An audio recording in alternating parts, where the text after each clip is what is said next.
Армысыздар достар, бүгін сіздерге collocations тақырыбын түсіндіретін болам. Collocations деген сөздің қазақ тіліндегі баламасы бұл тіркестер деген сөз достар.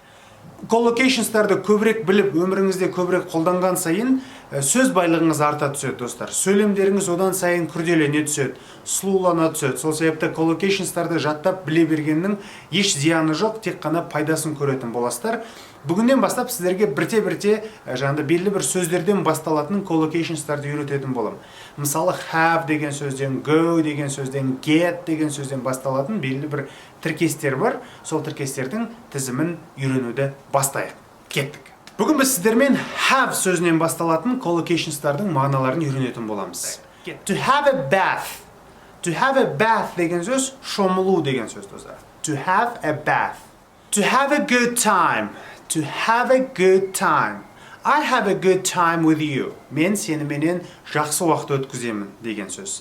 Яғни сенімен бірге болған маған ұнайды деген мағынаны білдіреді. To have a good time. To have a haircut. Have a haircut. Шаш кестіру деген сөз. Жаңа бір прическаны жасату деген сөз. To have a haircut. To have a holiday. To have a holiday. Демалу деген сөз. Have a problem. Have a problem. You want to have a problem? Сен проблема болғанын қалайсың ба деген сөз. To have a problem. Have a relationship. Have a relationship. Қарым-қатынасың болу деген сөз. Әсіресе жастар болады ғой, екі жас бір-бірімен қосылғалы жүр, бір-бірімен сөйлесіп жүрсе, they have a relationship деп айтылады. They have a relationship.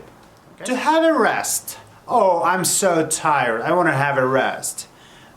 Мен сондай шаршап тұрмын, мен демалғым келеді деген сөз. To have a rest. Демалу деген сөз. Let's have a lunch. I'm so hungry, boy. Have a lunch. Түскі ас ішу деген сөз. Біз достар қазақ тілінде ас ішу дейміз, сорпа ішу, тамақ жеу деп айтамыз. Ағылшындар бұл сөздің барлығына have сөзін қолданады. Осыны ескеруіңіз керек достар. Мысалы, I eat lunch десеңіз, кішкене дөрекі естіледі, немесе ерсі естілуі мүмкін. Сол себепті let's have a lunch деп айтамыз. Have lunch. I have a sympathy to you. I have a sympathy to you. Sympathy деген сөз сүйіспеншілік деген сөз. To have a sympathy біреуге сүйіспеншілігің болу деген сөз. Have a sympathy. Осылайша достар, have сөзімен басталатын collocationстардың жиі қолданатын түрлерін біз үйрендік.